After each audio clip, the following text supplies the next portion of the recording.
I found out I'd secretly funded my sister's entire wedding the same way I find out most things in my family, by accident while trying to be invisible. It was Labor Day weekend and Aunt Peggy had insisted on hosting one of her elaborate backyard gatherings at her place in Lakewood. The air smelled like charcoal and cut grass, and someone had set up a folding table covered in pasta salads that had been sitting in the sun too long. I was standing near the drinks cooler, holding a sweating bottle of lemonade when I heard my name. Not said to me. About me. Before we jump back in, tell us where you're tuning in from. And if this story touches you, make sure you're subscribed because tomorrow, I've saved something extra special for you. My cousin Brittany was talking to someone I didn't recognize, probably one of Eric's relatives already getting introduced to the family ecosystem. They were maybe 10 feet away, half hidden behind the corner of Aunt Peggy's garage. Brittany's voice carried the way it always did when she'd had exactly 2 glasses of wine, loud enough to sound confident but just unfocused enough to forget discretion. She's always been like this, Brittany said. Kind of awkward. Never really figured out how to fit in, you know? My aunt says she's been the family embarrassment since high school. Never had a serious boyfriend, lives alone in that tiny apartment, works some computer job nobody really understands. I think she makes decent money but you'd never know it by looking at her. The person she was talking to made some vague sympathetic sound. I stood very still. The lemonade bottle was cold enough that my palm had gone numb. It's sad really, Brittany continued. Mandy's wedding is going to be so beautiful, and I know Tori's going to show up in something outdated and probably cry through the ceremony. She's always been too emotional. My mom says it's because she never processed losing Uncle Frank properly. Just throws herself into work and pretends everything's fine. I set the lemonade down on the nearest surface and walked away. Not quickly. Not dramatically. Just a smooth turn and a steady pace toward the side gate that led to the driveway. Nobody noticed. They never did. I sat in my car for 20 minutes with the windows up and the engine off. The steering wheel was hot under my hands. Through the windshield I could see the party continuing without interruption. My mother was laughing at something Uncle Richard said. Mandy was showing off her engagement ring to a small circle of admirers for what must have been the 4th time that afternoon. Aunt Peggy was arranging something on the dessert table, her mouth moving in that constant stream of commentary she called conversation. The family embarrassment. I turned the phrase over in my mind like a stone. It wasn't the cruelty that surprised me. Aunt Peggy had been taking small cuts at me for years, usually disguised as concern. Tori, honey, have you thought about trying a dating app? Tori, when are you going to do something with that hair? Tori, you know what might help? A little confidence. What surprised me was how clearly they'd all discussed it. How it had become accepted fact. The official family narrative. I pulled out my phone and opened my banking app. The screen took a moment to load. When it did, I navigated to my savings account and stared at the balance. $32,418. It had been nearly $70,000 3 months ago. I opened my photos and scrolled back to June. There it was. A picture I'd taken of a cashier's check made out to Gabrielle Martinez, the wedding planner Mandy had hired. $35,000. The memo line said, Bennett Thornton wedding full payment. I'd written that check on a Tuesday afternoon during my lunch break. Mandy had called me the night before. Her voice high and frantic in that way it got when she was about to ask for something she knew was unreasonable. The wedding venue had a strict payment schedule and she and Eric had come up short. Way short. Mom had already contributed what she could. Eric's parents had maxed out what they'd promised. The wedding planner was threatening to release the date if they didn't pay the remaining balance by end of week. I can't lose this venue, Tori. I can't. We've planned everything around it. The invitations have the address. People have booked hotels. If we have to change locations now it'll look like we couldn't afford it. Like we're not serious. Please. I know it's a lot but I'll pay you back. Promise. As soon as we get wedding gifts and tax returns and everything settles. Promise. I'd said yes before she finished explaining. I always said yes. The check had cleared within 48 hours. The wedding was secured. Mandy had sent me a text that said, "You're a lifesaver," followed by 3 heart emojis. Then nothing. No mention of the money. No updates on repayment plans. Just a seamless transition into wedding planning mode, complete with venue tours and cake tastings and bridesmaids drama that I heard about secondhand through my mother's phone calls. And now here I was, sitting in a hot car outside Aunt Peggy's house. The family embarrassment. The one who didn't fit. The one they tolerated out of obligation. I looked back at the party through my windshield. Mandy had moved to the patio and was taking selfies with Brittany and Derek. Everyone was smiling. Everything was perfect. I started the car and drove home. My apartment in Lohi was small, but I'd made it mine. Exposed brick on one wall. Plants I actually remembered to water lined up on the windowsill. A gallery wall of photos I'd taken on various hikes back when I had time for hiking. I dropped my keys in the bowl by the door and stood in the middle of the living room, not sure what to do with myself. The rational part of my brain said I was overreacting. So Brittany had said something mean. So Aunt Peggy had opinions. So what? I'd known for years that I didn't quite fit their mold. I didn't perform femininity the way they expected. I didn't date loudly or publicly. I didn't center my life around finding a husband or hosting dinner parties or any of the other things Aunt Peggy considered markers of successful womanhood. But the irrational part, the part that still felt like the 20-year-old who'd watched her father die and then had to become the stable one because someone had to be, that part was screaming. That part wanted to burn something down. Instead, I opened my laptop. I need to back up. I need to explain how I became this person. The one everyone calls when they need something but nobody remembers when it comes time to celebrate. It didn't happen overnight. It was incremental. A series of small moments that added up to a role I never auditioned for. When my father died 8 years ago, I was a junior in college. Mandy was 16 and still in high school. Mom fell apart in the way that people do when the center of their world disappears without warning. Dad had been the organizer, the planner, the one who remembered everyone's birthdays and scheduled the oil changes and knew where the insurance papers were kept.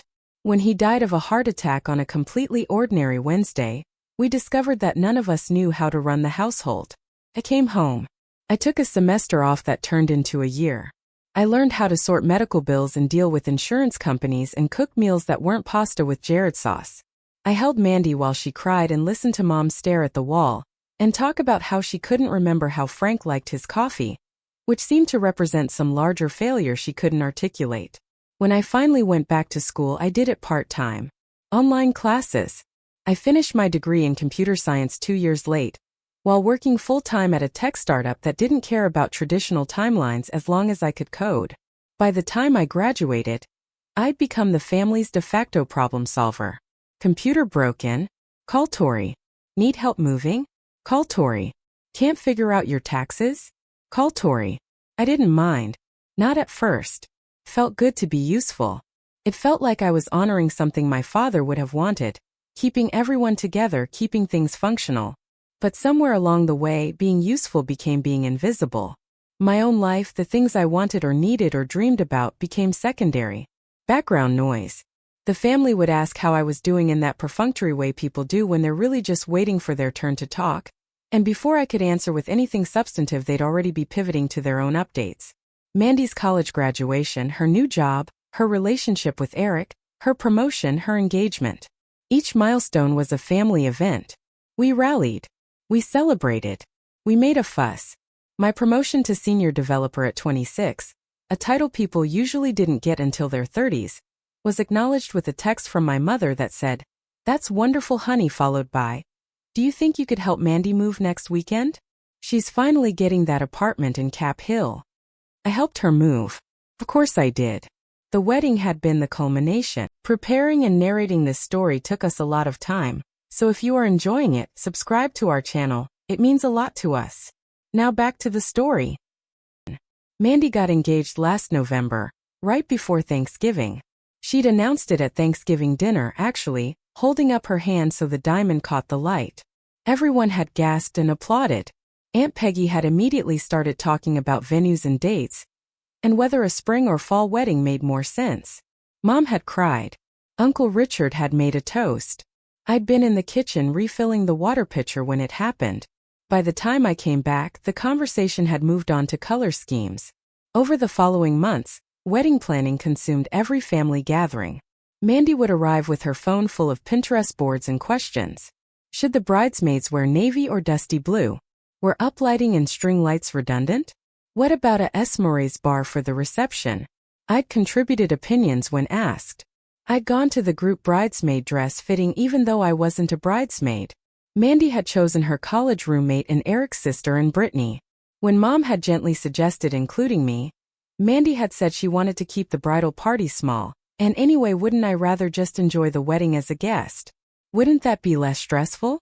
I'd agreed because what else was I supposed to say? Then came June and the money crisis. Mandy had been sobbing on the phone. The Broadmoor wasn't just a venue, it was her dream. She'd been talking about getting married there since she was 14. They had this garden space with a view of Cheyenne Mountain, and the buildings had this old-world elegance that she'd built her entire wedding aesthetic around. Losing it wasn't just a logistical problem. It was a symbolic failure. "I'll pay you back," she'd said. "I swear. The second we can." I'd believed her. Or maybe I'd wanted to believe her. Or maybe it didn't matter because I was going to give her the money either way. $35,000. More than half my savings. Money I'd been putting away for years with a vague plan about eventually buying a condo, or maybe taking a real vacation or just having security. Gone in one check. And here's the thing nobody tells you about giving people money. Once you do it, you can't ever ask about it again without becoming the villain. You can't say, "Hey, remember that enormous sum I gave you?" without sounding petty. So you just swallow it. You watch them live their life, funded partially by your sacrifice, and you smile and nod and pretend the resentment isn't growing. I sat on my couch with my laptop and pulled up Google Flights. I wasn't sure what I was looking for. I just knew I needed to be somewhere else. Somewhere I wouldn't have to think about family embarrassment or funding weddings or any of it. The cursor blinked in the destination field. I typed random cities. Portland. Austin. Nashville. Nothing felt right. Then, almost without thinking, I typed Sedona. I'd never been to Arizona. I'd seen pictures of the Red Rocks and had a vague sense that it was supposed to be spiritual or healing or whatever people said about desert landscapes. The flights were reasonable. There were last-minute rentals available. It was far enough to feel like an escape but close enough that I wouldn't have to take more than a few days off work. The wedding was in 3 weeks. September 28th. A Saturday. I booked a flight for September 25th. Return flight October 2nd. I would miss the wedding entirely. My hands were shaking slightly as I confirmed the purchase. This wasn't like me. I didn't bail. I didn't disappear. I showed up. Always. Even when I wasn't wanted, I was there, reliable and steady and useful. But something had cracked at Aunt Peggy's barbecue. Some load-bearing wall inside me that had been holding up too much for too long. I didn't want to watch my sister get married in a venue I'd paid for while being introduced to distant relatives as the family embarrassment. I didn't want to paste on a smile and sit in whatever back corner seat they'd assign me and pretend this was fine. I wanted to be somewhere where nobody knew me, where I had no role to play, where I could just exist without the weight of expectation or judgment or obligation. Sedona. Red Rocks. Silence. I closed my laptop and sat in the dimming light of my apartment. Outside, the city was moving into evening. I could hear traffic from nearby streets, voices from the brewery on the corner, the ambient hum of a Friday night beginning. My phone buzzed. A text from Mom. "Did you leave Aunt Peggy's? I looked around and couldn't find you. Hope you're feeling okay. Love you." I stared at the message. She hadn't noticed I was gone for over 2 hours. Nobody had. I didn't respond. Instead, I got up and walked to my bedroom closet. In the back, behind winter coats I rarely needed in Denver's relatively mild climate, was a box. I pulled it down and opened it. Inside were things of my father's. A watch. Some cufflinks. His wedding ring that my mother had given me because she couldn't stand to look at it anymore. And his journal. Dad had kept a daily journal for as long as I could remember. Nothing fancy. Just a worn leather notebook where he'd write a few lines each night. Observations. Thoughts. Little moments. After he died, I'd found years' worth of them in his office. Mom had wanted to throw them away, said it hurt too much to see his handwriting. I'd kept them all. I pulled out the last one. The entry stopped abruptly mid-May, 2 weeks before he died. I flipped to a random page. April 7th. Tori called today from school. She sounded tired. I asked if she was taking care of herself and she changed the subject to a programming project. She does that. Deflects. I worry she's so busy taking care of others she forgets she needs care too. Reminds me of her mother in that way. The best people often forget they deserve the same kindness they give. I closed the journal and held it against my chest. The apartment was quiet except for the sound of my own breathing. The family embarrassment. The one who didn't fit. The one who gave $35,000 and got called awkward behind her back. I put the journal back and closed the box. Then I pulled out my phone and opened a new text to my mother. I'm fine. Just tired. See you soon. I hit send before I could overthink it. Then I opened my work calendar and submitted a vacation request for the week of the wedding. My manager approved it within 10 minutes. I had more than enough PTO saved up. Another symptom of being someone who never took time for herself. 3 weeks. I had 3 weeks to get through. 3 weeks of wedding updates and fittings and rehearsal dinner plans that I'd hear about but not be included in. 3 weeks of pretending I didn't know what Brittany had said, what Aunt Peggy thought, what my role in this family actually was. And then I'd disappear. Not forever. Just long enough to remember what it felt like to be something other than useful. I didn't tell anyone about Sedona. Not my mother, not Mandy, not even Harper, my best friend who usually knew everything about my life before I'd fully processed it myself. There was something protective about keeping it secret, like if I said it out loud someone would find a way to talk me out of it or worse, find a way to make it about them.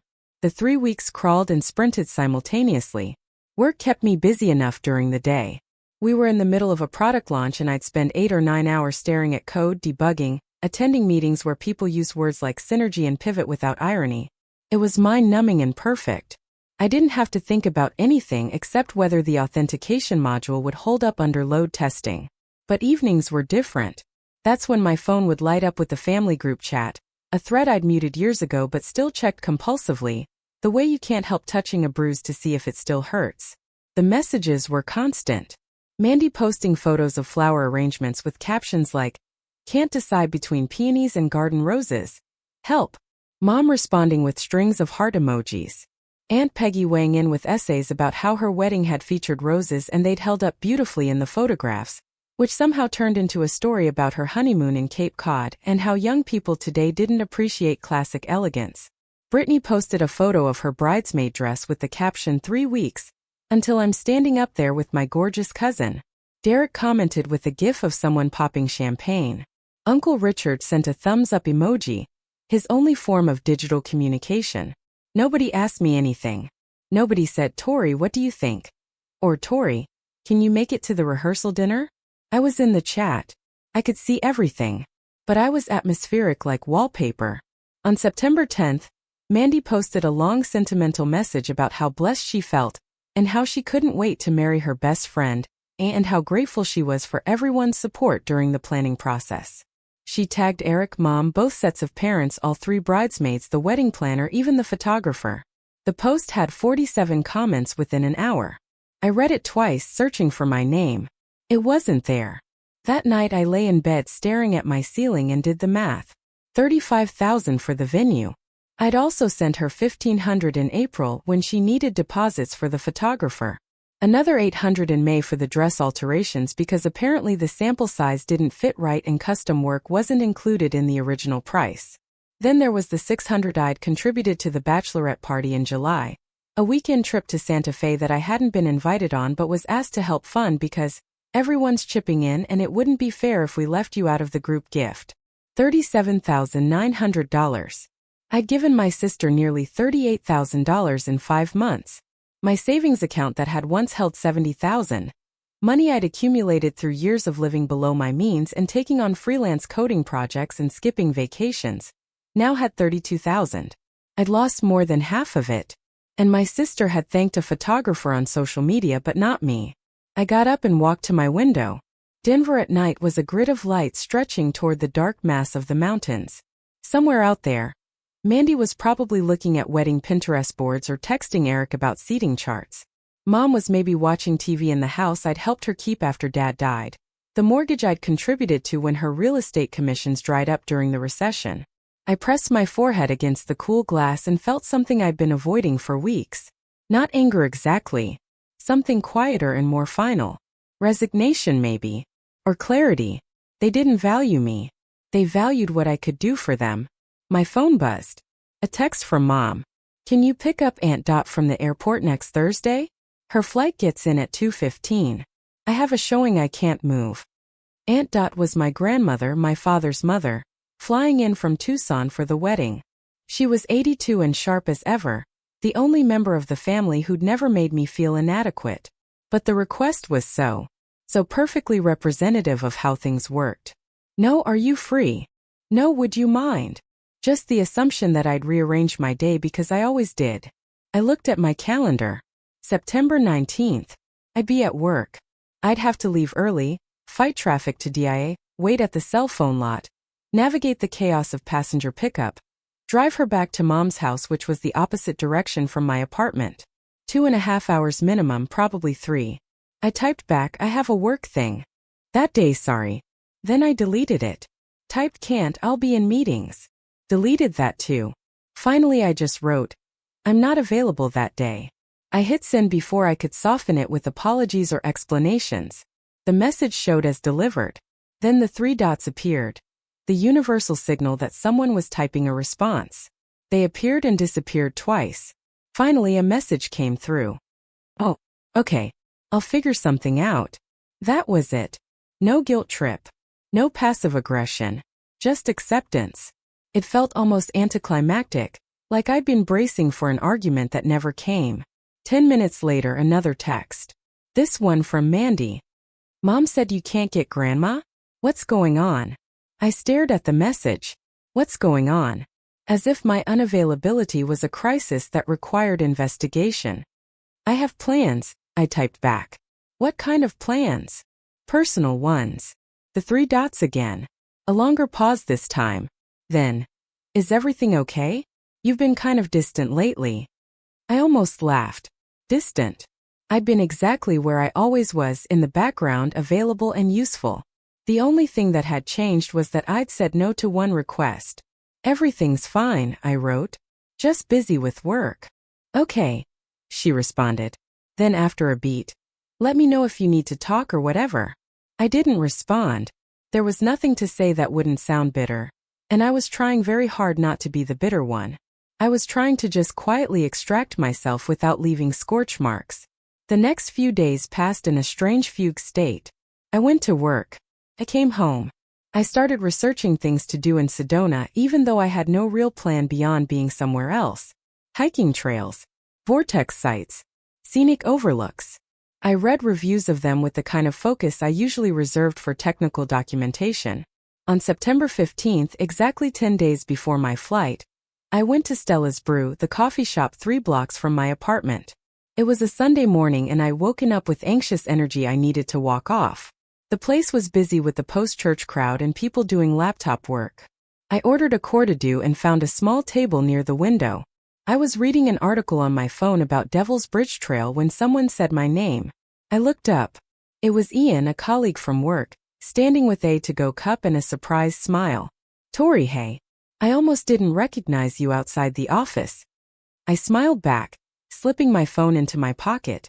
Yeah, I do occasionally leave the building. He laughed. What are you up to? Taking a break from the launch madness? Something like that. Just needed to get out of my apartment. He gestured to the empty chair at my table. Mind if I sit for a second? My legs are dead from a bike ride. Sure. He sat down with a grateful sigh, stretching his legs out. Ian was one of the few people at work I actually talked to beyond project specifics. He was a UX designer, funny and easygoing, the kind of person who remembered details about your life and asked follow-up questions. So, he said, taking a sip of his coffee, big plans for the rest of the weekend? Not really.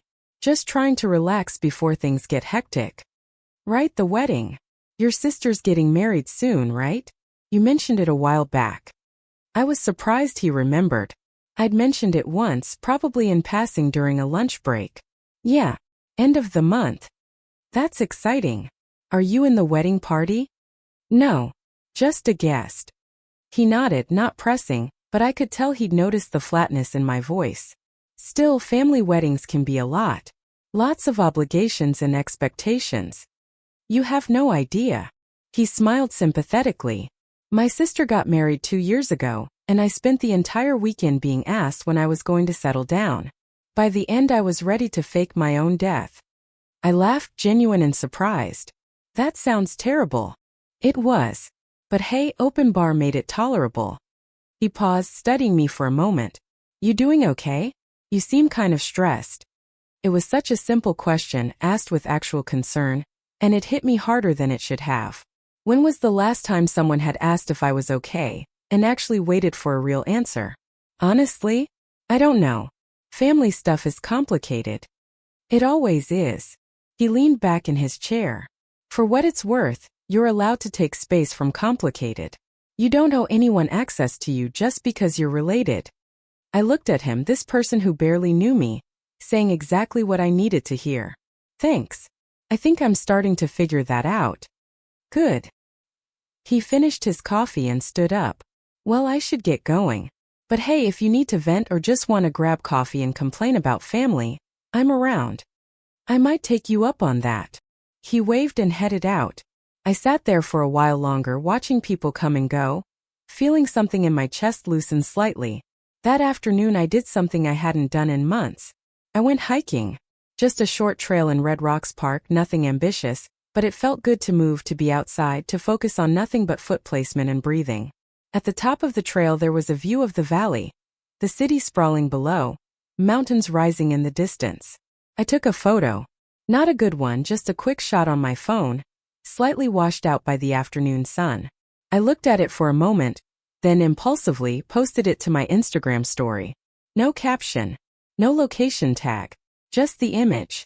Within minutes, the views started ticking up. I watched them passively, not really caring but also unable to look away. Mandy viewed it, then Mom, then Brittany. None of them responded. They just looked and moved on. That night, Mandy posted a photo of herself and Eric at some upscale restaurant downtown, both of them dressed up and smiling. The caption said, "Last date night before we're married. 3 weeks and counting." The comments flooded in immediately. Friends posting congratulations and heart emojis. Aunt Peggy writing an entire paragraph about how beautiful they looked together. I stared at the photo for a long time. They looked happy, genuinely happy. And some part of me, the part that wasn't hurt or resentful, was glad for that. Mandy deserved happiness. She wasn't a bad person. She was just thoughtless, the way people are when they've never had to consider scarcity or sacrifice. But I also knew I couldn't watch her get married. I couldn't sit in that beautiful venue that I'd paid for and smile through the ceremony and pretend that everything was fine. I couldn't listen to toasts about love and partnership and family while being introduced to distant relatives as the sister who never quite figured things out. I opened my email and found the confirmation for my Sedona rental. A small casita on the east side of town, tucked into the rocks, with a private patio and views of Thunder Mountain. The photos showed white stucco walls, exposed beams, a simple bedroom with a quilted bedspread. It looked quiet. It looked like exactly nowhere anyone in my family would ever think to look for me. 10 days. I had 10 days to get through. Work became my refuge. I threw myself into the final testing phase of the launch, staying late, volunteering for tasks nobody else wanted. My manager commented that I seemed especially focused, which was code for noticing I was at my desk long after everyone else had gone home. The family group chat continued its constant churn. Updates about the rehearsal dinner menu. Debate about whether the ceremony should start at 4 or 4:30. A minor crisis about someone's +1 needing to be accommodated at the last minute. Through it all I stayed silent, a ghost in the thread. On September 22nd, 3 days before my flight, Mom called. I was at home making dinner and I almost didn't answer. But old habits die hard. "Hi, honey," she said, her voice bright and busy. "Do you have a second?" "Sure. What's up?" "I just wanted to check in about the wedding. You're still coming, right?" The question caught me off guard. I'd assumed my attendance was such a given that it didn't require confirmation. "Why do you ask?" "Well, you've just been so quiet lately. And when you said you couldn't pick up Grandma, I don't know, I started worrying that maybe something was wrong." I stirred pasta that didn't need stirring, buying time. "I've just been busy with work." "I know, sweetheart, but this is your sister's wedding. It's important." "I know it's important. So you'll be there." It wasn't quite a question. I could hear the assumption in her voice, the certainty that of course I'd be there because I was always there. Reliable Tori. Steady Tori. Tori who never caused problems. I took a breath. Actually, I'm not going to make it. Silence. Complete and total silence. I could picture her face, frozen in confusion, trying to process words that didn't make sense. What do you mean you're not going to make it? I have something else that weekend. I won't be able to attend. Tori. Her voice had shifted, no longer bright, now edged with something between disbelief and panic. This is Mandy's wedding. I know. You can't just not come. You're her sister. Mom, What could possibly be more important than your sister's wedding? The question hung there. I could have explained. I could have listed every slight, every dismissal, every moment of being taken for granted. I could have told her about the $38,000, about being called the family embarrassment, about funding an entire wedding and not even getting a thank you, let alone a seat in the family photos that mattered. But I didn't, because explaining would require her to understand, and I was tired of hoping for understanding that never came. I just can't be there, I said quietly. I'm sorry. Tori, this is unacceptable. Mandy is going to be devastated. The whole family will be asking where you are. What am I supposed to tell people? Tell them I had something I couldn't get out of. This is so unlike you. Her voice was climbing now, stress turning to anger. You're being incredibly selfish. The word hit like a slap. Selfish. After everything I'd given, every way I'd bent myself into shapes that fit their needs, I was selfish for taking one weekend for myself.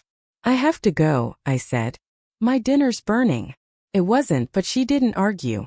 We're going to talk about this later, she said, and hung up. I set my phone on the counter and turned off the stove. I wasn't hungry anymore. I walked to my bedroom and pulled out my suitcase, the same one I'd used for the occasional work conference, and started packing. Hiking boots. Layers for cool desert mornings. A journal I'd bought months ago and never written in. My father's watch, which I sometimes wore when I needed to feel anchored. My phone started buzzing. Text messages rapid fire. First from Mom, then from Mandy. I didn't read them. I just watched the notifications pile up.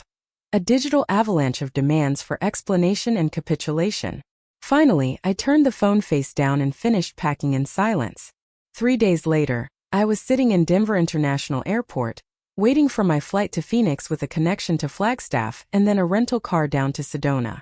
It was early, barely 6 in the morning, and the terminal was quiet except for the ambient noise of CNN playing on overhead monitors and the occasional announcement about boarding gates. My phone had been on airplane mode since I'd left my apartment. I knew there were messages waiting. I knew there were probably voicemails. But I needed this buffer. This liminal space between the life I was stepping away from and whatever came next. I bought a coffee that was too expensive and sat near the window, watching planes taxi and take off. The sky was just beginning to lighten, deep blue fading to pink at the edges. In a few hours I'd be in Arizona. Red rocks. Silence. Space. The boarding call came.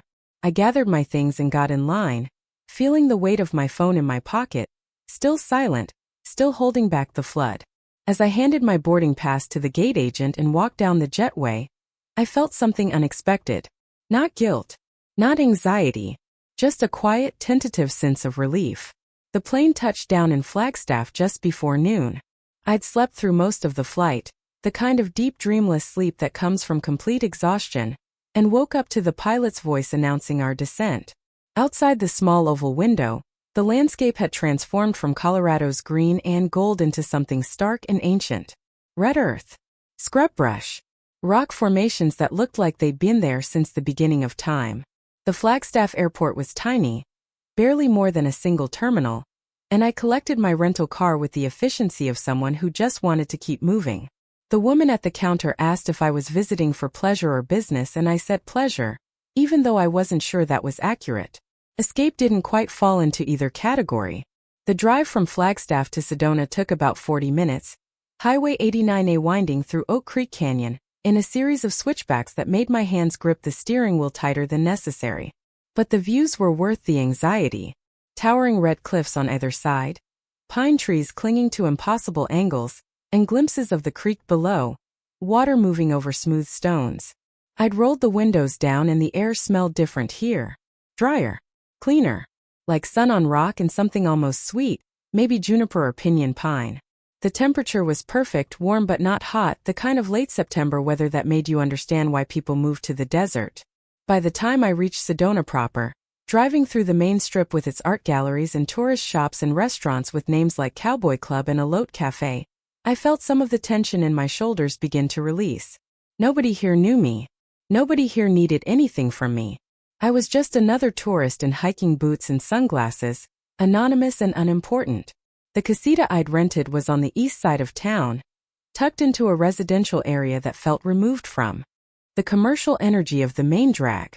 I followed the GPS down a winding road lined with desert landscaping, agave and prickly pear and rocks arranged in careful patterns, until I found the address.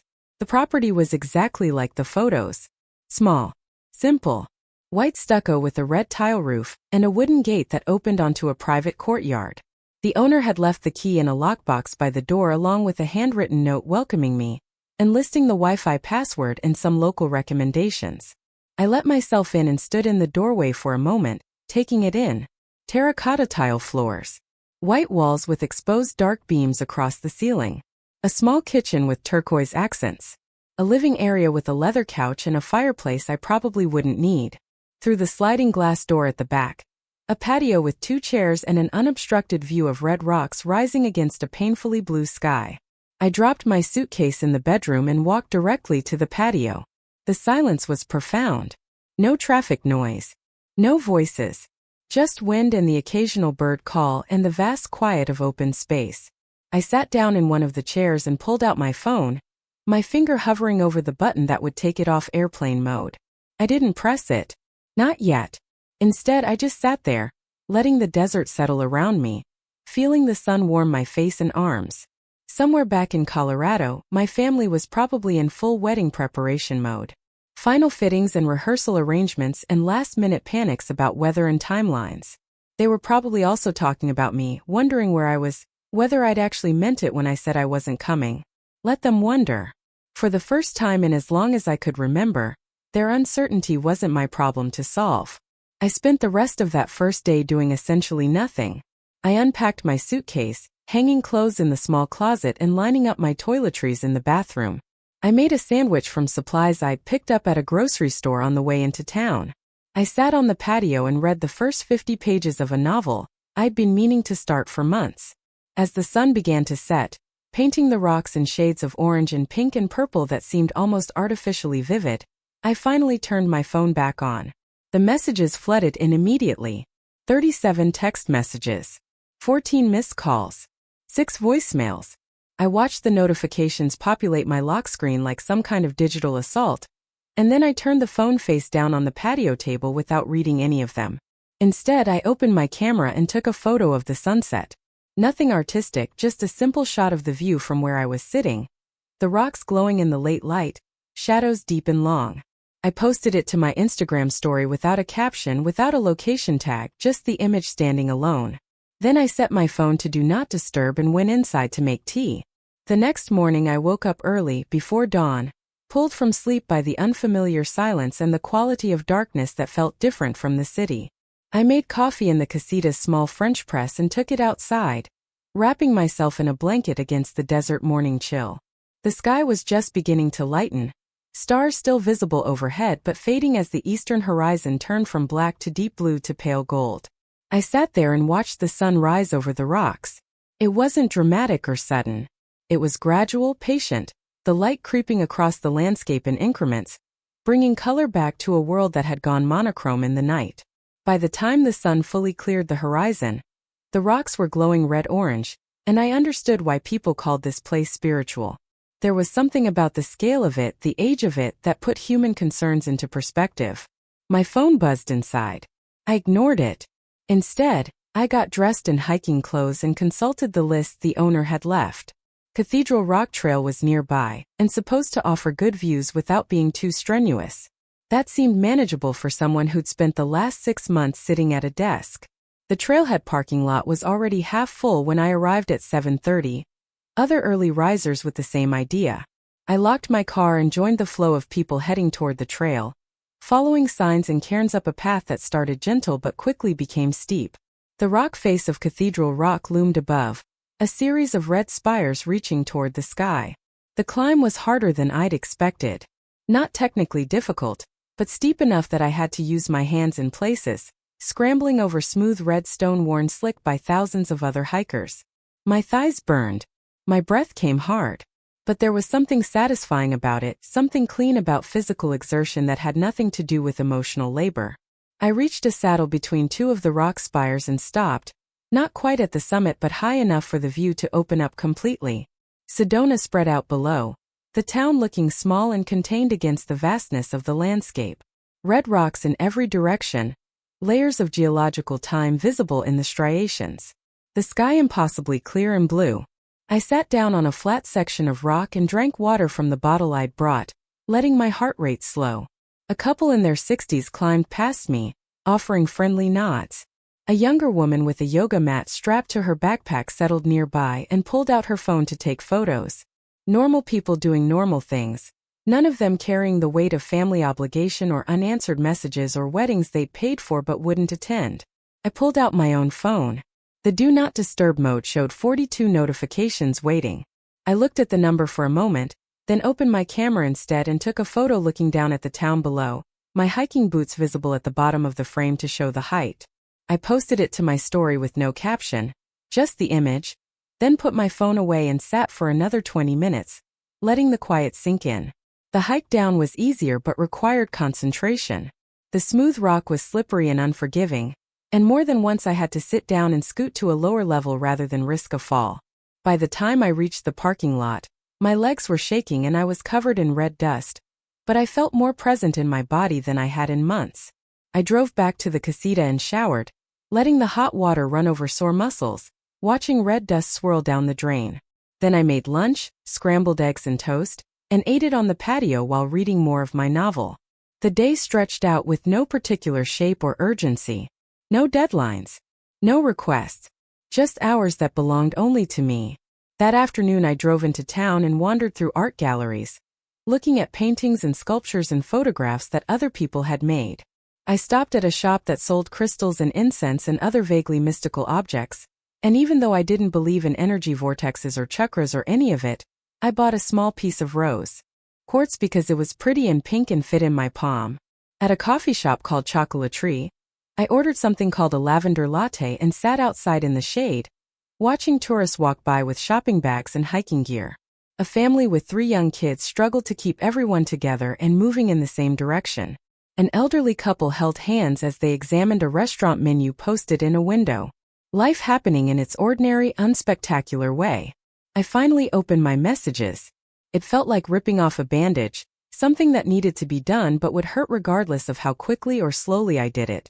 The texts from my mother ranged from confused to angry to worried. The first few were variations on, "Where are you?" and "Please call me." Then they shifted to, "This is very hurtful to your sister," and "I don't understand why you're doing this." The most recent one, sent this morning, said simply, "Tori, please. Just let us know you're safe." Mandy's messages followed a similar trajectory. Confusion giving way to hurt. "I don't know what I did wrong. Mom says you're not coming and I don't understand. Did I do something? Are you mad at me?" Then this morning, "I'm trying not to be upset, but this really feels like you don't care about me at all." There were messages from Brittany too, surprisingly.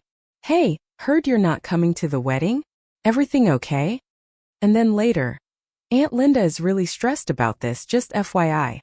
Even Harper had texted, "Your mom called me asking if I knew where you were. I said I didn't. Do I know where you are? Are you okay?" I stared at the screen for a long time. My first instinct was to apologize, to explain, to smooth everything over the way I always did. To make their discomfort my responsibility. But sitting there in the Sedona sunshine with my overpriced lavender latte, and my sore legs from hiking and my face probably slightly sunburned, I couldn't find the energy to perform that role anymore. I typed out a message to my mother. "I'm safe. I'm sorry I didn't tell you I was leaving, but I needed some time away. I'll be out of touch for a bit. I hope the wedding is beautiful." To Mandy I wrote something similar. "I'm okay. I'm sorry I can't be there. I hope you have the most wonderful day. You deserve all the happiness. To Harper, I was more honest. I'm in Arizona. Needed to get away from wedding stuff. I'm fine, just needed space. We'll explain later. I hit send on all three before I could second guess myself, then immediately turned off my phone again. I wasn't ready for the responses. I wasn't ready to be pulled back into the vortex of their needs and expectations. Instead, I finished my latte and walked to a bookstore I'd spotted earlier. A small independent place with a porch full of plants and a cat sleeping in the window. Inside, it smelled like old paper and sage. I browsed without purpose, running my fingers along spines, reading random paragraphs from random books. Eventually, I bought a thin volume of Mary Oliver poems that fell open to a page that said, "You do not have to be good. You do not have to walk on your knees for 100 miles through the desert repenting." I sat on a bench outside the bookstore and read that poem 3 times. Then I read it a 4th time slower, letting each word settle. The wedding was tomorrow, September 28th. Right now, back in Colorado, they were probably doing the rehearsal, walking through ceremony blocking, figuring out who stood where. Mandy trying on her dress one last time. Eric making awkward small talk with relatives he just met. The bridesmaids getting their nails done or having a final girls' night or whatever people did the evening before weddings. And I was here, 3 states away, reading poetry on a bench in Sedona while the sun moved lower in the sky and lengthened the shadows. I should have felt guilty. Some part of me expected crushing guilt, the kind that would send me scrambling to book an emergency flight back, to show up disheveled and apologetic but present. But I didn't feel that. I felt something closer to grief, maybe. Grief for the relationship I thought I had with my sister, with my family. Grief for the role I'd played for so long that no longer fit. But not guilt. That evening I cooked a real dinner in the Casita's kitchen. Nothing fancy, just pasta with olive oil and vegetables I picked up at the grocery store. But it felt grounding to chop and stir and season. I ate on the patio as the light faded, watching the rocks turn from red to purple to black as night fell. The stars here were remarkable, undimmed by city lights, scattered across the sky in dense clusters. I thought about calling Harper back. Thought about turning on my phone and dealing with whatever new messages had accumulated. But I didn't. Tomorrow was the wedding. Tomorrow they'd all be focused on Mandy and Eric and the ceremony and reception. Tomorrow I could be invisible in a way that was intentional rather than imposed. I wrapped myself in a blanket and lay on one of the patio loungers, staring up at the stars. A satellite drifted across my field of vision, a tiny moving point of light in the vast stillness. I tried to locate constellations but couldn't remember which patterns were which. It didn't matter. The not knowing was okay. Somewhere around 10 I went inside and got ready for bed. I set my phone on the nightstand without turning it on and climbed under the covers. Through the bedroom window I could see a slice of night sky, stars bright against the darkness. I fell asleep trying to count them, losing track somewhere past 30, drifting into a sleep deeper and more dreamless than any I'd had in months. The next morning, the day of the wedding, I woke to my alarm at 6:30. For a moment I was disoriented, not sure where I was or why everything looked unfamiliar. Then it came back. Sedona. The casita. The wedding I wasn't attending. I made coffee and took it outside. The morning was cool and still, the rocks just beginning to catch the first light. Today at 4:30 Mountain Time, my sister would marry Eric at the Broadmoor in a ceremony overlooking Cheyenne Mountain. There would be flowers, probably those garden roses she'd been debating. There would be music, a string quartet she'd mentioned in the group chat. There would be 200 guests, family and friends, all dressed up and smiling for photos. And I would be here. Hiking probably. Or sitting on this patio. Or wandering through town looking at art I couldn't afford. Anywhere but there. I thought about what I'd wear if I were attending. Probably the navy dress I'd bought 3 months ago specifically for this occasion. Currently hanging in my closet in Denver. Simple, appropriate, forgettable. The kind of dress that wouldn't draw attention or compete with the bridal party. I'd probably pair it with the silver earrings my father had given me for college graduation, the ones I wore when I needed to feel like he was with me. But I wasn't there. I was here in hiking pants and a thermal shirt, drinking coffee and watching the sunrise alone. I decided to hike Bell Rock, another iconic Sedona formation that was supposed to be accessible, but still offered good views. The trail was moderate, spiraling around and over the bell-shaped rock, with plenty of places to stop and rest and take in the landscape. I started early, beating most of the crowds, and found a rhythm in the climb. As I hiked, I kept checking the time on my watch. 8 in the morning here, 9 in Colorado. The bridal party would be gathering. Hair and makeup starting. Mimosas and nervous energy and last-minute adjustments. By noon, they'd probably be at the venue. By 3, getting dressed. By 4, the ceremony would begin. I reached a plateau on Bell Rock around 11, 2 hours before the wedding would start. I sat on the red stone and ate the trail mix I'd brought, looking out at the other formations visible from here. Courthouse Butte. Cathedral Rock in the distance. Layers of red and orange and cream-colored stone. Ancient seabeds pushed up and eroded into these impossible shapes. My phone was in my backpack, turned off. I pulled it out and held it for a moment, feeling its weight. Then I turned it on. The messages were overwhelming.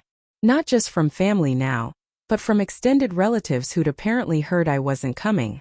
Aunt Peggy had sent a long text about how disappointed she was in my behavior, and how this was typical of my inability to prioritize family. Uncle Richard had sent a terse, "This is unacceptable." Brittany's messages had turned from concerned to judgmental. "I don't know what your problem is, but today is supposed to be about Mandy." My mother's most recent text, sent an hour ago, said, "She keeps asking where you are. I don't know what to tell her. Please reconsider." It's not too late. But it was too late. Even if I wanted to, even if I booked a flight right this second, I couldn't get from Sedona to Colorado Springs in time for a 4:30 ceremony. The geography made the decision final. I scrolled past all the messages of disappointment and anger and found the one from Harper. "I told your mom I think you're doing what you need to do. I don't know the whole story, but I trust you. Call me when you're ready." I typed back quickly. "Thank you. That means more than you know. I'm okay. I promise." Then I opened my camera and took a photo looking down at the view from Bell Rock. My hiking boots visible at the edge of the frame, red rocks and blue sky stretching out to the horizon. I posted it to my Instagram story. No caption. No location tag. Just the image. A statement of presence in my absence. I watched it post, watched the view count tick up almost immediately. I knew my family would see it. I knew they'd know exactly what it meant. That while they were at a wedding I'd paid for, I was here choosing myself for once. I turned the phone off again and put it away. Then I lay back on the warm red stone and closed my eyes, feeling the sun on my face, listening to the wind, letting the wedding happen without me. I stayed on Bell Rock until early afternoon, long past when most hikers had descended for lunch or to escape the midday heat. The stone beneath me had grown warm, almost hot, radiating back the sun it had absorbed all morning. I'd moved into a sliver of shade cast by a higher outcropping and just sat there, watching light shift across the landscape, marking time in a way that had nothing to do with ceremony schedules or reception timelines. Around 2 o'clock, I finally climbed down, taking my time on the descent, making sure of each foothold. The parking lot was full now, tour buses and rental cars packed tight, families unloading gear and slathering on sunscreen. I drove back to the casita with the windows down, letting the wind tangle my hair, not caring that I probably looked like I'd been dragged through the desert. Back at the casita, I showered again, washing away red dust and dried sweat, then stood in front of the bathroom mirror in a towel, just looking at myself. My face was sunburned across the nose and cheeks. My hair was a mess. I had a small scrape on my elbow from where I'd caught myself on the rocks. I looked tired and wind-worn and more alive than I had in months. The wedding would be starting in about an hour. I tried to picture it. Guests arriving at the Broadmoor, parking valets directing traffic, people informal were navigating the grounds. The garden ceremony space with its view of the mountain, chairs arranged in neat rows, probably white covers with sage green sashes to match Mandy's color scheme. The string quartet warming up. Eric and his groomsmen gathered somewhere out of sight, nervous and trying not to show it. And Mandy in her dress. I'd seen photos of it, one of the few planning details she'd voluntarily shared with me. It was beautiful, simple and elegant with a fitted bodice and flowing skirt, the kind of dress that would photograph well from every angle. She'd look stunning. She always did. I wondered if anyone had taken the seat that would have been mine, or if they'd just adjusted the layout, closed the gap so seamlessly that my absence became invisible.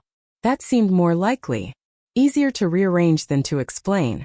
I made myself a sandwich and ate it without tasting it, then tried to read but couldn't focus. The words blurred together, meaningless. I kept checking my watch. 3:45. They'd be lining up now. Bridesmaids getting their bouquets, checking their makeup one last time. The mothers being escorted to their seats. Background music shifting to something ceremonial. 4:15. Everyone seated. The officiant in place. Eric at the altar, hands clasped, trying to look calm. 4:30. The music would change. Everyone would stand. Mandy would appear at the back of the aisle on our Uncle Richard's arm.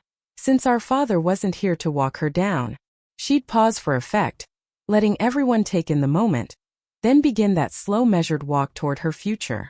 I sat on the patio with my phone in my hands, turned off, a dead black rectangle of metal and glass. I could turn it on. I could watch the whole thing unfold in real time through other people's posts and stories. I could torture myself with images of what I was missing, evidence of my exclusion made permanent and public. Or I could not. I could let it happen somewhere else, to people who felt increasingly like strangers, while I sat here in the desert and breathed and existed in my own space. I set the phone on the table face down and went inside. In my suitcase I found the journal I'd brought, the one I'd never written in, and carried it back outside with a pen.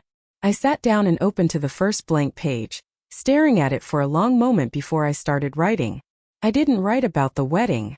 I didn't write about my family or my sister or any of the hurt and resentment that had brought me here. Instead, I wrote about the rocks.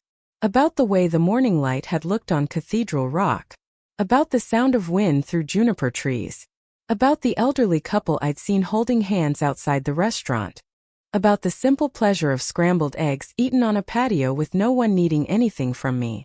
I wrote for almost an hour, filling pages with observations and thoughts that had nothing to do with obligations or expectations.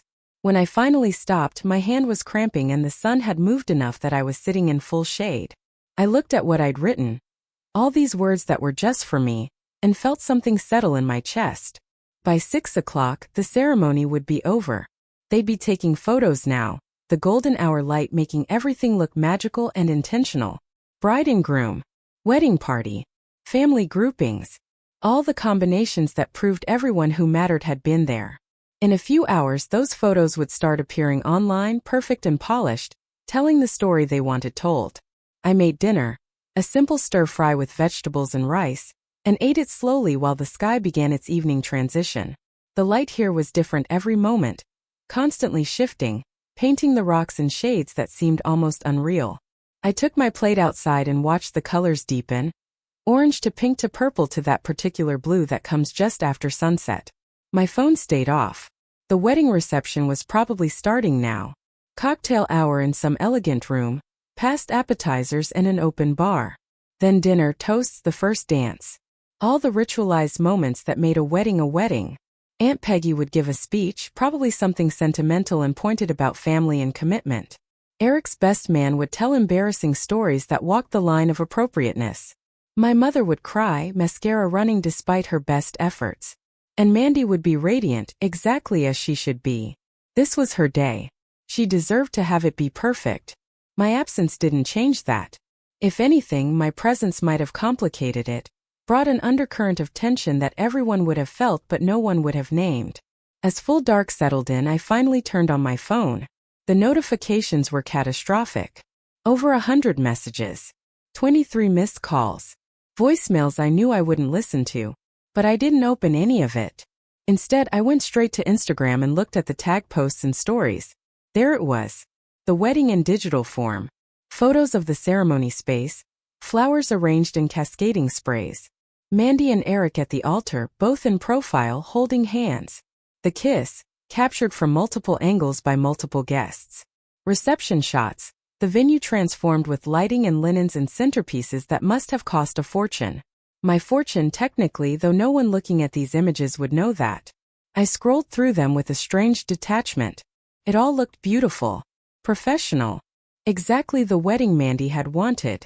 I recognized faces, family and friends, everyone dressed up and smiling. In one photo I could see my mother in the background, dabbing at her eyes with a tissue. In another, Aunt Peggy was holding court at a table, surrounded by relatives hanging on her words. No one looked upset. No one looked like they were missing anything. The wedding had happened without me, and the world had kept turning. I was about to close the app when I saw a new post from Gabrielle Martinez, the wedding planner.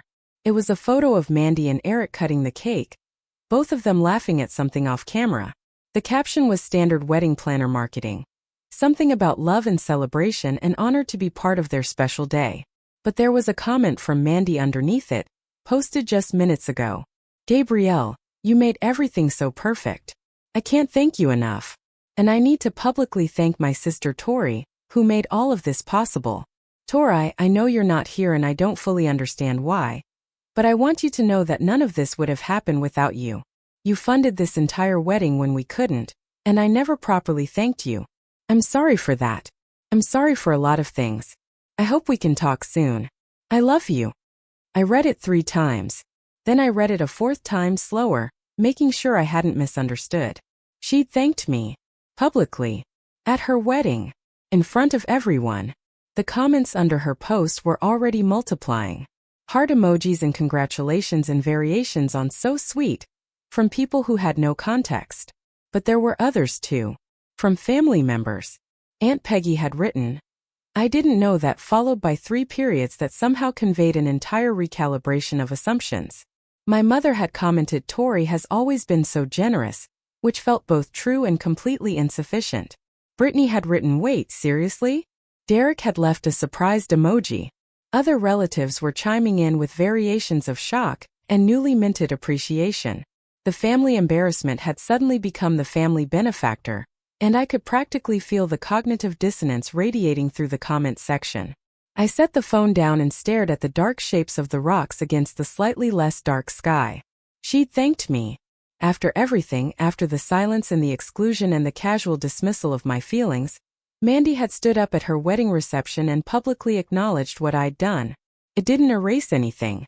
It didn't undo the months of being taken for granted or the casual cruelty of being called the family embarrassment. But it was something. An acknowledgement.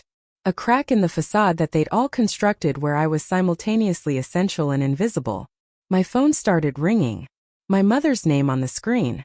I let it go to voicemail. It rang again immediately. This time Mandy. Then Harper. Then a number I didn't recognize. Probably some relative calling to offer belated appreciation or ask uncomfortable questions. I turned the phone to silent and set it face down on the table. Then I went inside and made tea, chamomile from a box I'd found in the casitas cabinet, and brought it back outside. The night was cool now. Desert temperatures dropping fast once the sun disappeared. I wrapped myself in a blanket and sat in the darkness, sipping tea that burned my tongue slightly, listening to the immense quiet.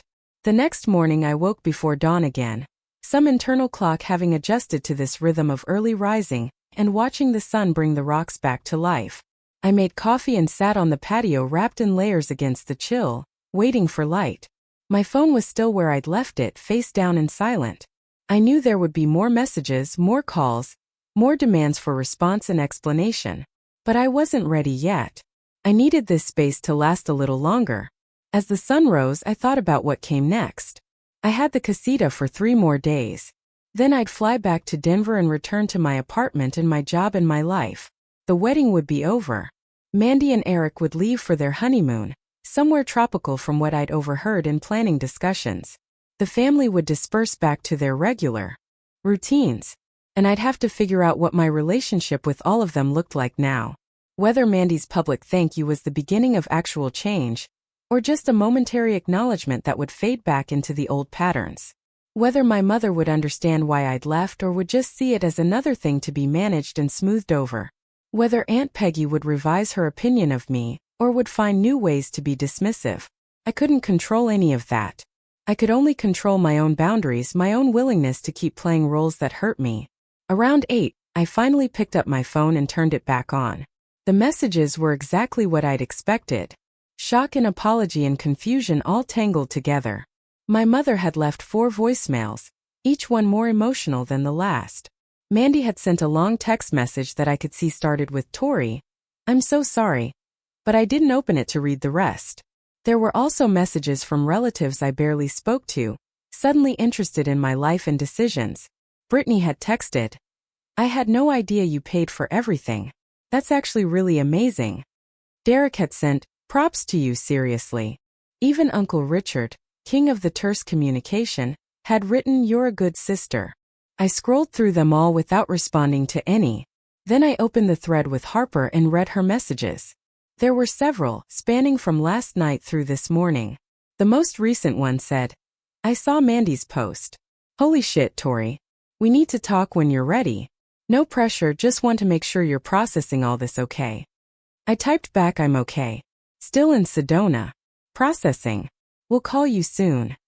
Her response came within seconds. "Take your time. Proud of you for setting boundaries. That couldn't have been easy." It hadn't been. It still wasn't. But sitting here in the morning light with the rocks glowing red gold in the distance, I felt more like myself than I had in years. Not the version of myself that existed to serve other people's needs. Just myself, unadorned and uncomplicated. I spent that day hiking again, this time a longer trail out to Devil's Bridge, one of Sedona's most photographed spots. The hike was moderate but long, winding through scrub brush and over red rock, eventually leading to a natural stone arch that bridged a gap between two formations. Standing on the bridge, looking down at the drop below and out at the endless landscape of red rock and blue sky, I felt the scale of things shift again. My family drama, the wedding, the hurt feelings and complicated dynamics, all of it was real and valid and deserved to be acknowledged. But it was also small in the context of geological time, in the context of these rocks that had been here for millions of years and would be here long after everyone I knew was gone. That perspective didn't make the pain less real, but it made it more bearable somehow, contained it in a way that let me see around its edges. I took a photo standing on Devil's Bridge, my arms spread for balance, the vast emptiness of space behind me. It was touristy and cliché and I didn't care. I posted it to my story with a caption, "For the first time since I'd arrived. Finding my balance." The responses came quickly. Harper sent back a heart. A few coworkers from the office commented with encouraging emojis. And then, surprisingly, Mandy, "I'm glad you're taking care of yourself. I mean that. We need to talk when you're ready. No pressure." I looked at her message for a long time before responding. "We do. Soon. Thank you for what you said last night." I should have said it months ago. I should have said a lot of things.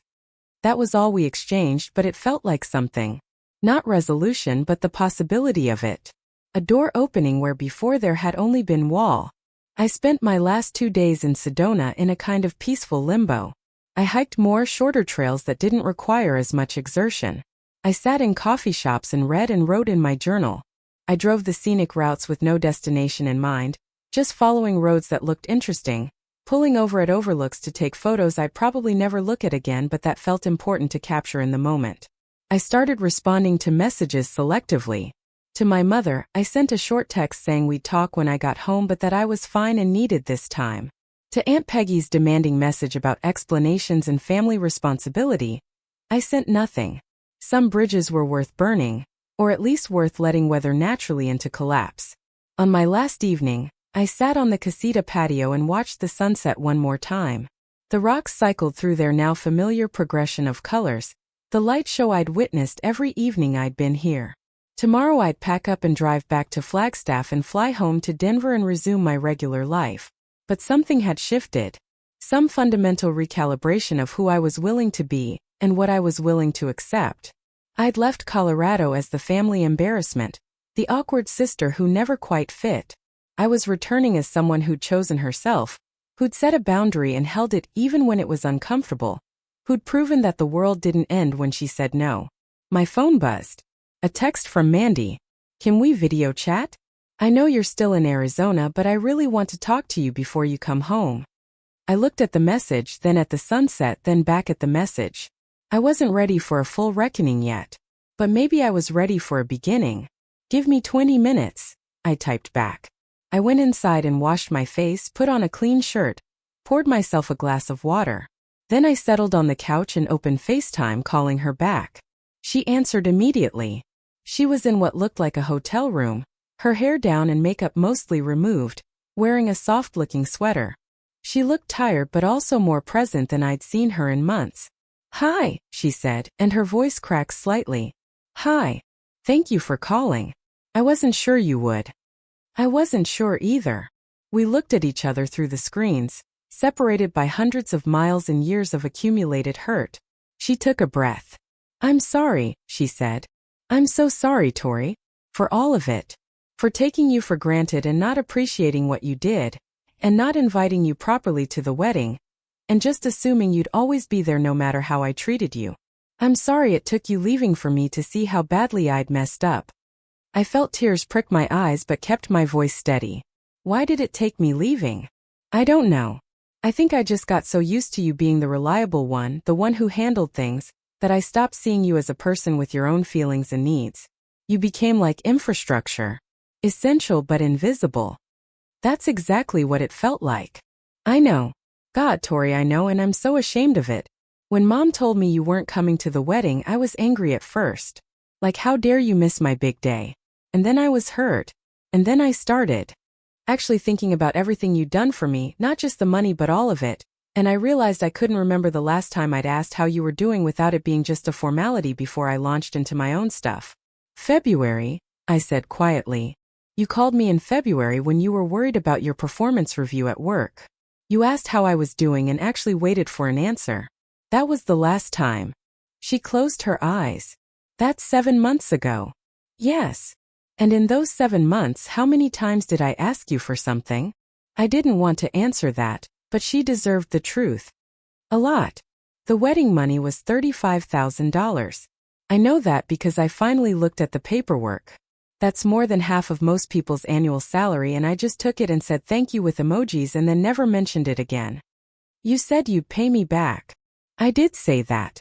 And I meant it at the time. But then I just let it slide out of my mind because it was easier not to think about it. That's not okay. None of this is okay. I wiped my eyes with the back of my hand. No, it's not. When I was getting ready yesterday, putting on my dress and doing all the wedding day things, I kept thinking about how you should be there. Not because I needed you to do anything, but because you're my sister and I love you and you paid for the whole thing. And I realized that I'd never even properly invited you. I just assumed. And then when you weren't there, I felt this huge absence. Like the whole day was hollow somehow, even though it was beautiful and everyone was celebrating. It looked beautiful. From the photos. It was. It was everything I wanted. Except you weren't there, and that made it incomplete. So during the reception, I just decided to say it out loud. To publicly acknowledge what you'd done because you deserved that at minimum. And the look on everyone's faces, Tori. Aunt Peggy almost choked on her wine. Mom started crying harder. People were so shocked that you'd done this massive thing and none of them knew. Brittany called me the family embarrassment at Aunt Peggy's barbecue. Mandy's face crumpled. What? Labor Day weekend. I overheard her telling someone that I was awkward and didn't fit in and that Aunt Peggy said I'd been the family embarrassment since high school. Oh my God, Tori. That's when I decided I wasn't coming. Not just because of what she said, but because nobody disagreed. It was just accepted as fact. I didn't know. I swear I didn't know she'd said that. Would it have mattered if you did? She was quiet for a moment. I want to say yes. But honestly, a few months ago I might have just let it go. I might have thought you were overreacting or being too sensitive. I wasn't a good enough sister to defend you the way I should have. No, you weren't. I want to be better. I want to actually be your sister, not just someone who takes from you. That's going to require actual change, Mandy. Not just words. I know. I'm willing to do the work. Therapy, maybe. Actually showing up for you. Paying you back, which is going to take time, but I'm committed to it. Whatever it takes. I looked at her through the screen, trying to assess if this was real or just the emotion of the moment. I need you to understand that I'm not going to be the person who fixes everything anymore. I can't be your safety net for every crisis or your ATM when you run short. I love you, but I have to protect myself too. I understand. I do. And I'm not going to ask you to be that person anymore. I need to figure out how to handle my own stuff. We talked for another hour. About specifics, about patterns, about the family dynamics that had created this situation. About our father and how his death had forced me into a caretaker role I'd never chosen. About Mom's tendency to rely on me as the stable one. about how family events had become performances where I was always backstage crew and never in the spotlight. It wasn't comfortable. There were moments of tension and disagreement. But it felt real in a way our conversations hadn't in years. When we finally hung up, I sat in the quiet of the casita feeling drained but also lighter somehow. We hadn't fixed everything. One conversation couldn't undo years of dysfunction. But it was a start. A genuine start. The next morning I packed up my things, stripped the bed and left the casita as clean as I'd found it. I locked the door and left the key in the lockbox, then stood in the courtyard for a moment looking at the space that had been my refuge. The rocks beyond were glowing in the morning light, as reliable and ancient as ever. I drove to Flagstaff slowly, savoring the final views of the red rocks through my rearview mirror. The flight home was uneventful. I slept through most of it, the exhaustion of the last week finally catching up with me. Landing in Denver felt surreal. The city looked exactly the same as when I'd left it, which seemed impossible given how much had shifted inside me. I collected my car from long-term parking and drove home through familiar streets, everything ordinary and unchanged. My apartment was exactly as I'd left it. Keys in the bowl by the door. Plants slightly droopy but alive. Mail piled up on the counter where my neighbor had left it. I dropped my suitcase by the bedroom door and walked to the window, looking out at the Denver skyline, the mountains visible in the distance. My phone buzzed. A text from Harper. Back in town? Coffee tomorrow? Yes and yes, I typed back. Another text, this one from my mother. Let me know when you're ready to talk. I love you. I sat with that one for a while before responding. I will. Love you too. The weeks that followed were complicated. There were conversations, some difficult, some surprisingly productive. My mother cried and apologized and admitted she'd relied on me too heavily after Dad died. We talked about patterns and expectations and how we could rebuild something healthier. Aunt Peggy sent a stiff email that was probably the closest she could come to an apology, acknowledging that she'd perhaps been too quick to judge, and that she recognized my contributions to the family. It wasn't much, but it was something. Mandy set up a payment plan to start paying me back. It would take years at the rate she could afford, but the gesture mattered more than the money at this point. We started having regular video calls where we actually talked about our lives, both of us making an effort to listen and be present. And me? I stayed in Denver but started living differently. I took a pottery class I'd been putting off for years. I went on actual dates with people from apps, some of them terrible but some surprisingly nice. I took a weekend trip to Moab just because I felt like it, no big reason or occasion required. I learned to say no without extensive justification. To set boundaries without apologizing for them. To take up space in my own life rather than existing in the margins of everyone else's. 6 months after the wedding, Mandy sent me a photo. It was from the reception, one I hadn't seen before. In it, my seat at the family table was empty. A single flower arrangement in front of it and a place card with my name. She'd left my seat there, visible and unfilled. A silent acknowledgement of absence. I know this doesn't change anything, her message said. But I wanted you to know that we felt you missing. That there was a space for you even though you couldn't fill it. And I'm working every day to make sure that next time, if there is a next time, you'll feel welcome enough to actually want to be there. I looked at that photo for a long time. At the empty chair that represented so much, absence and presence both. Then I saved it to my phone and wrote back. Thank you for showing me this. And thank you for trying. That matters more than you know. It wasn't a fairy tale ending. We weren't magically fixed. But we were trying, all of us in our imperfect ways, to be better to each other. To see each other. To make room. And sometimes that's enough. Sometimes the empty chair becomes an invitation to build something new. Something more honest. Something where everyone has a seat and everyone is seen. I still have the piece of rose quartz I bought in Sedona. It sits on my desk at work. Smooth and pink and pretty for no reason except that I wanted it. Every time I look at it, I remember red rocks and silence and the moment I chose myself. That's the story. Not of a dramatic confrontation or a perfect reconciliation, but of boundaries set in space claimed and the slow work of rebuilding what matters. Of learning that being the family embarrassment was never about my worth. It was about their unwillingness to see me. And now I see myself. And that makes all the difference. The first family gathering after everything happened was Thanksgiving, 2 months after the wedding. My mother called in mid-October to extend the invitation, her voice careful and measured, like she was approaching a skittish animal that might bolt at any sudden movement. "I know this year has been complicated," she said, choosing her words with visible effort. "But I'm hoping we can all be together for the holiday. It wouldn't feel right without you there." I'd been expecting this call. Thanksgiving had always been at Mom's house, a tradition that stretched back to before Dad died. The whole family would gather, sometimes 20 people crammed into her dining room and spilling into the living room with plates balanced on laps. Aunt Peggy would bring her famous sweet potato casserole that nobody actually liked but everyone complimented. Uncle Richard would fall asleep on the couch by 3 in the afternoon. The kids would play in the basement while the adults talked over wine and coffee. It had been years since I'd enjoyed Thanksgiving, if I was honest with myself. It had become another obligation. Another performance where I helped cook and clean and manage logistics while being largely invisible in the actual celebration. But this year felt different. This year they were asking, not assuming. "Can I think about it?" I said. There was a pause.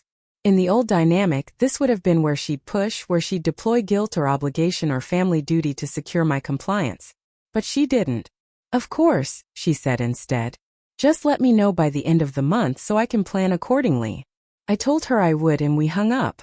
Then I sat with the question for 2 weeks, really sat with it, examining how it felt in my body when I imagined saying yes versus saying no. Yes felt tense, armored, like preparing for battle. No felt safer but also hollow, like I'd be protecting myself at the cost of connection I might actually want. Finally, I called Mandy. "Are you going to Thanksgiving?" I asked without preamble. "Yeah, we are. Eric's family is doing their thing on Friday, so we're doing Mom's on Thursday. Are you thinking about coming?" "I don't know. Part of me wants to. Part of me wants to stay as far away as possible." "That's fair. What would make it feel okay for you to come?" I appreciated that she asked instead of just trying to convince me. "Honestly, I need to know I won't be expected to run everything. I need to show up as a guest, not as staff." "I'll make sure of it. Seriously. I'll talk to Mom. You shouldn't have to coordinate and cook and clean. You should just get to be there. And I need to know that if it gets weird or uncomfortable, I can leave without it becoming a whole thing." "Absolutely. You can leave whenever you want. No guilt, no drama. I promise." There was something in her voice that made me believe her. Not just words, but genuine intention backed by the work she'd been doing. We'd had several more conversations since that first one after the wedding, and each time she'd shown up more present, more accountable. She'd started therapy, she told me, specifically to work on her tendency to take people for granted. It was early, but it was something. "Okay," I said. "I'll come. But I'm serious about the boundaries." "I know you are. And I'm serious about respecting them." I called my mother that evening and told her I'd be there. She cried, which I'd expected, but they were quiet tears, not the manipulative kind designed to make me feel guilty for ever having been gone. "I'm so glad," she said when she could speak again. "I've missed you. The house has felt wrong without you." "I've missed you too, Mom. But things are going to be different this year." "I know. And that's okay. Different might be better." Thanksgiving morning arrived cold and bright. I woke up in my own apartment and made myself breakfast, taking my time, not rushing. I told Mom I'd arrive around noon, after the initial cooking chaos but before the main meal. Late enough that I wouldn't get conscripted into labor, early enough to actually visit. I dressed carefully, not formally but intentionally. Dark jeans and a rust-colored sweater that I bought for myself last month. Soft cashmere that felt like a small luxury. My father's watch on my wrist. The silver earrings he'd given me. Armor made of memory and self-possession. The drive to my mother's house took 20 minutes. Streets quiet because everyone was already where they were going. I parked on the street and sat in my car for a moment, gathering myself. Through the window I could see the house, warm light glowing from inside. The oak tree in the front yard nearly bare now, branches stark against the blue sky. I could do this. I could walk in there and be myself and hold my boundaries and survive whatever happened. I'd survived worse. I grabbed the wine I'd brought, 2 nice bottles that had cost more than I usually spent, and walked up to the door. Before I could knock, it opened. Mandy stood there in an apron, flower on her cheek, smiling. "You came." she said and pulled me into a hug that felt real. I said I would. I know, but I wasn't sure you'd actually go through with it. She pulled back and looked at me. You look really good. Is that a new sweater? Yeah, I've been buying myself things lately. Turns out I like having nice stuff. Good. You deserve nice things. She took the wine bottles. These look fancy. They are. I figured if I'm going to be here, might as well have good wine. She laughed and ushered me inside. The house smelled exactly like Thanksgiving always smelled, turkey and herbs and that particular combination of butter and onions that meant stuffing was happening. In the kitchen, my mother was at the stove stirring something in a large pot. She turned when she heard us and her face lit up.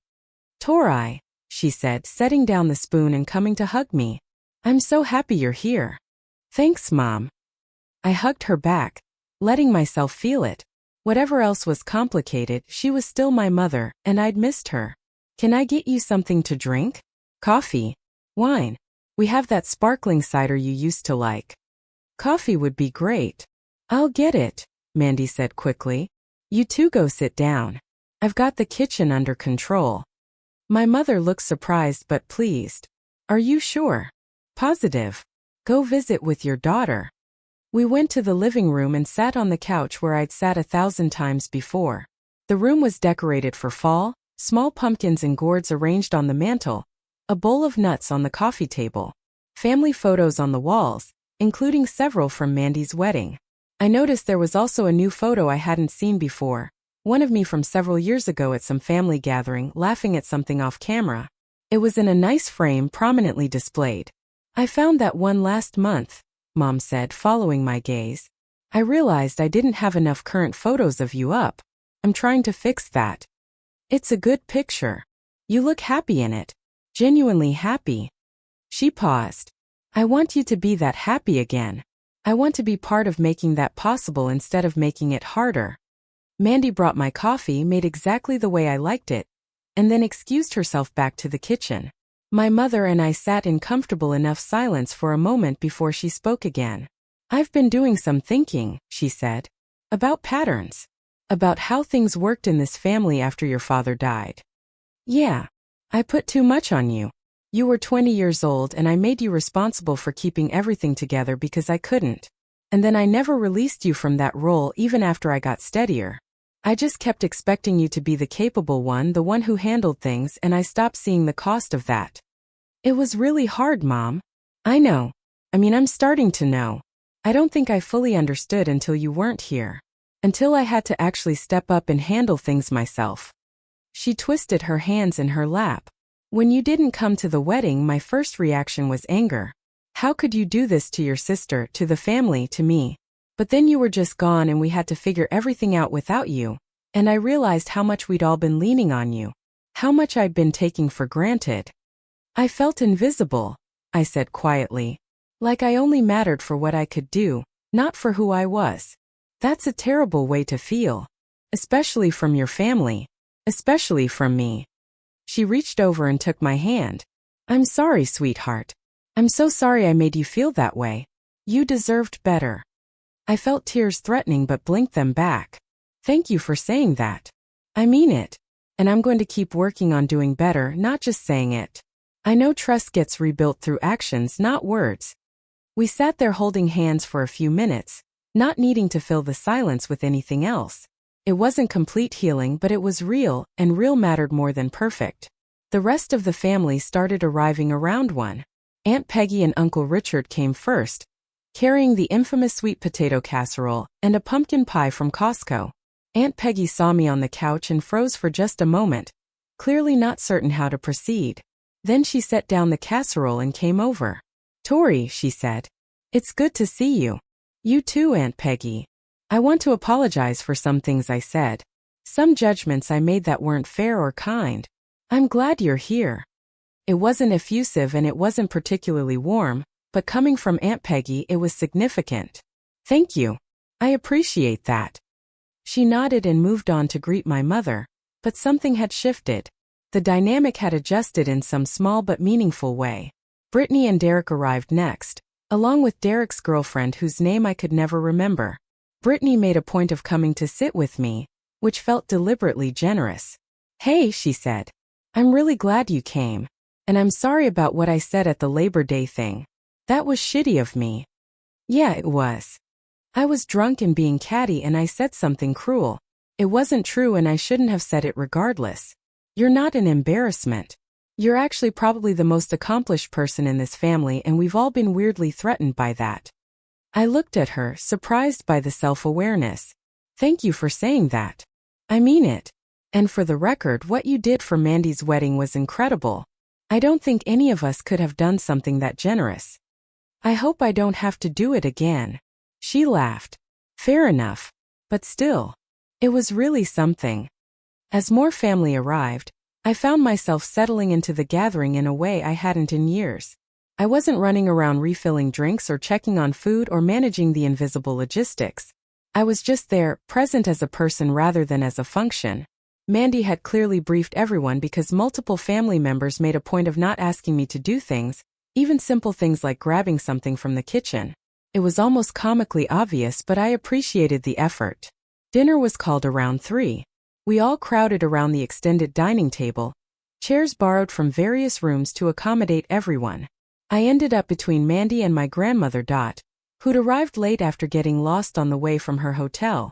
"Tori," Grandma Dot said, patting my hand, "I heard you went to Sedona during the wedding. How was it?" "It was beautiful, Grandma. Exactly what I needed." "Good for you. Sometimes you need to choose yourself. People who love you will understand eventually." She said it matter-of-factly, not as judgment on anyone else, just as statement of truth. I squeezed her hand gratefully. My mother stood to make a toast before we ate, something she did every year. Usually it was a general statement about gratitude and family. This year she looked directly at me. "I'm grateful we're all here," she said. "And I'm especially grateful for second chances. For the opportunity to do better, to see each other more clearly, to build something stronger than what we had before. I'm grateful for Tori, who taught us this year about boundaries and self-respect, and the importance of actually valuing the people we love instead of just assuming they'll always be there." Several people raised their glasses. "To Tori," Mandy said, and others echoed it. I felt my face flush, but I raised my glass too. "To family," I said, "and to figuring out how to do it better." We ate and talked and laughed, and it felt surprisingly normal.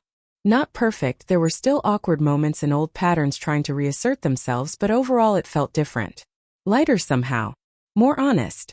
After dinner, as people were settling into their traditional food comas or gathering for board games, Mandy pulled me aside. "Can we talk for a minute? Outside?" We grabbed jackets and went out to the back patio. The same patio where we'd had countless conversations growing up. The sun was setting, the November air crisp and clean. "I wanted to give you something," Mandy said, pulling an envelope from her jacket pocket. "It's not everything, not even close, but it's a start." I opened the envelope. Inside was a check for $5,000. "Mandy, you didn't have to." "Yes, I did. I owe you $37,900. This is me starting to pay that back. I got a bonus at work and instead of spending it on furniture or a vacation, I'm giving it to you. 'Cause you were right. I took from you and never gave back, and that stops now." I looked at the check, then at my sister. "Thank you. This means a lot. There'll be more. Maybe not big chunks like this, but I set up an automatic transfer. $300 a month going into your account. It's going to take a long time to pay it all back, but I'm committed. The money matters, but the intention matters more." "I know. And I want you to know that I'm in therapy and I'm working on the deeper stuff too. The taking people for granted thing. The centering my needs above everyone else's. All of it." "How's that going?" She laughed ruefully. "It's hard. Turns out I have some pretty deep stuff around wanting to be the center of attention because I felt invisible after Dad died. Which is ironic because I made you invisible to compensate. We all dealt with losing him differently." "Yeah, but I dealt with it by making you into a replacement parent and then resenting you for it while also depending on you. That's pretty messed up." "It is. But you're recognizing it now. That's something." We stood there in the cold for a few more minutes, watching the last light fade from the sky. Inside, through the windows, we could see our family moving around. The warm glow of home and togetherness. It wasn't perfect, but it was ours and we were figuring out how to make it better. Over the following months, things continued to shift. Slowly, incrementally, but genuinely. My mother started calling just to talk, not because she needed something. She asked about my life, my work, my pottery class, and actually listened to the answers.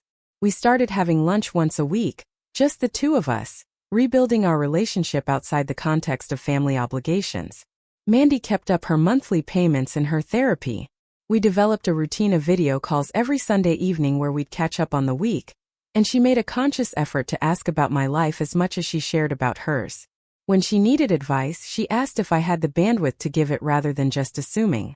It was small, but it mattered. Aunt Peggy remained Aunt Peggy, which was fine. We weren't going to be close, but she stopped making cutting remarks about my life choices and started asking genuine questions about my work. That was enough. The biggest surprise was Brittany.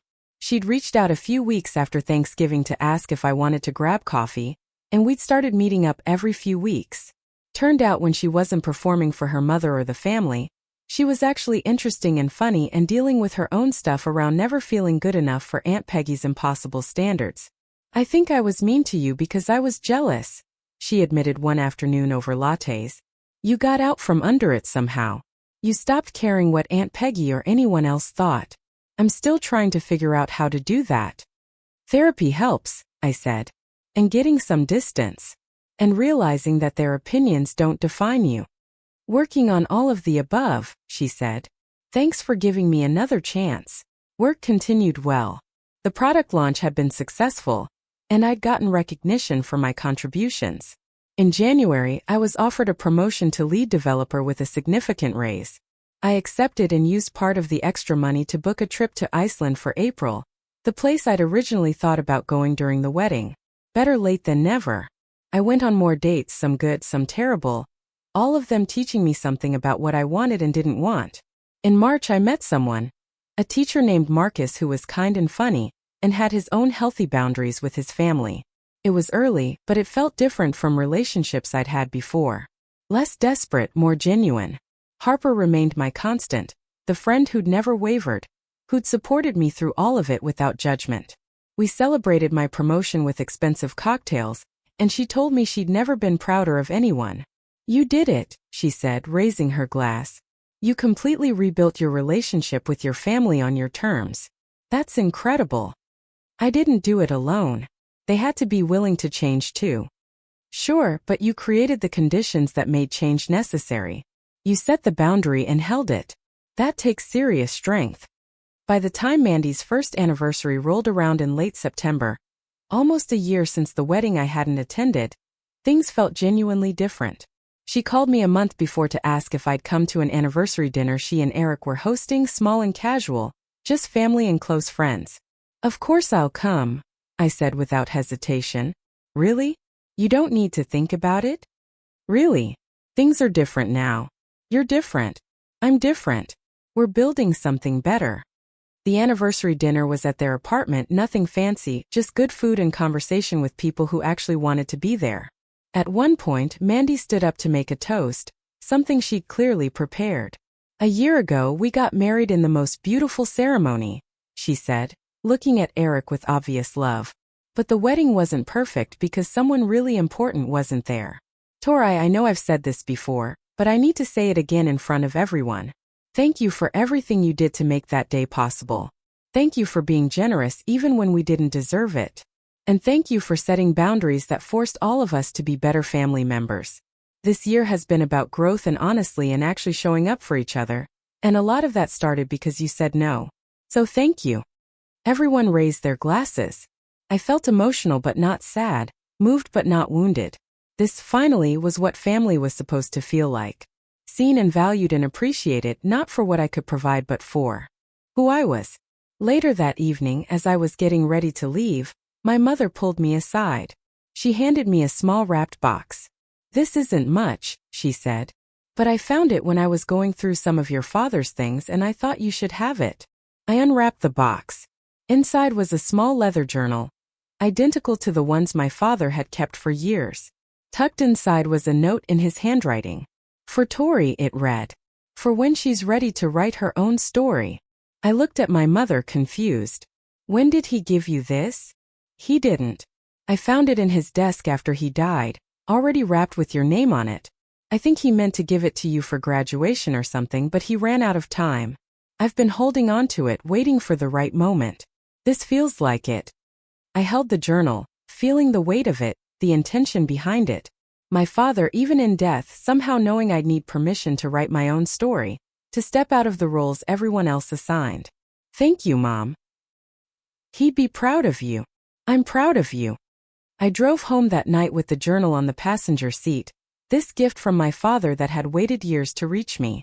When I got to my apartment, I made tea and sat on my couch and opened it to the first blank page. Then I picked up a pen and started writing. Not about the wedding or the exclusion or any of the pain. Just about now. About the life I was building, the boundaries I was holding, the relationships I was reconstructing on terms that honored everyone involved. About pottery classes and trips to Iceland and Sunday phone calls with my sister that felt real. About showing up for Thanksgiving and being seen. About choosing myself and having that choice respected. I wrote until my hand cramped and my tea went cold. When I finally stopped, I had filled 10 pages with observations and thoughts and hopes for what came next. I closed the journal and set it on my coffee table where I'd see it every day. A reminder that my story was mine to write. The empty chair at Mandy's wedding had represented absence, loss, exclusion. But it had also represented choice. The choice to value myself enough to walk away from dynamics that diminished me. The choice to believe I deserved better. The choice to hold space for my own needs instead of making myself small to accommodate everyone else's. And that choice, as painful as it had been to make, had changed everything. Not instantly, not magically, but gradually, honestly. It had forced conversations that needed to happen. It had revealed who was willing to do the work of real relationship and who wasn't. It had given me back to myself. A year after the wedding I didn't attend, I was standing in my apartment looking out at the Denver skyline with a sense of peace I hadn't felt in years. My family wasn't perfect. I wasn't perfect. But we were trying, genuinely trying, to see each other and value each other and build something based on mutual respect rather than obligation. And I had learned the most important lesson of all. That being the family embarrassment, the one who didn't fit the mold they created, wasn't a failure. It was freedom. Freedom to define myself on my own terms. Freedom to set boundaries and expect them to be honored. Freedom to choose how much of myself I gave and to whom. The rocks in Sedona were still standing, ancient and unmoved by human drama. The journal my father left me was still on my coffee table, pages filling slowly with my own story. My sister's monthly payments still arrived like clockwork, less about the money than about the commitment they represented. My mother still called every week, learning how to be a mother to an adult daughter rather than depending on one. And me? I was still here. Not invisible. Not infrastructure. Not the family embarrassment or the reliable one or any other role that had been assigned to me. Just Tori. Imperfect in boundary setting and learning daily how to take up space in my own life. The empty chair had been filled, but not in the way anyone expected. It had been filled with presence, with self-respect, with the understanding that sometimes the most loving thing you can do for yourself and your family is to refuse to disappear into the roles they need you to play. I thought about that often, usually when I was hiking or sitting on my balcony or writing in my journal. The paradox that my absence had made me more present, that walking away had brought us closer, that saying no had opened space for real yes. Christmas came and I went to that too, showing up with boundaries intact and actually enjoying myself. Easter followed and Mandy's birthday, and a random Tuesday in May when Mom called just to tell me she'd seen a bird that reminded her of me, bright and particular and unmistakably itself. Life wasn't perfect. Families never were. But it was real, and real was what I'd been missing all along. Real acknowledgement, real appreciation, real relationships where everyone brought something and nobody disappeared. The story didn't end with dramatic confrontation or perfect resolution. It ended with slow repair and maintained boundaries and the daily choice to honor myself while staying connected to people I loved. It ended with understanding that I could be generous without being a doormat, loving without being invisible, part of a family without losing myself. And that finally was enough. More than enough. It was everything. Up next, you've got 2 more standout stories right on your screen. If this one hit the mark, you won't want to pass these up. Just click and check them out.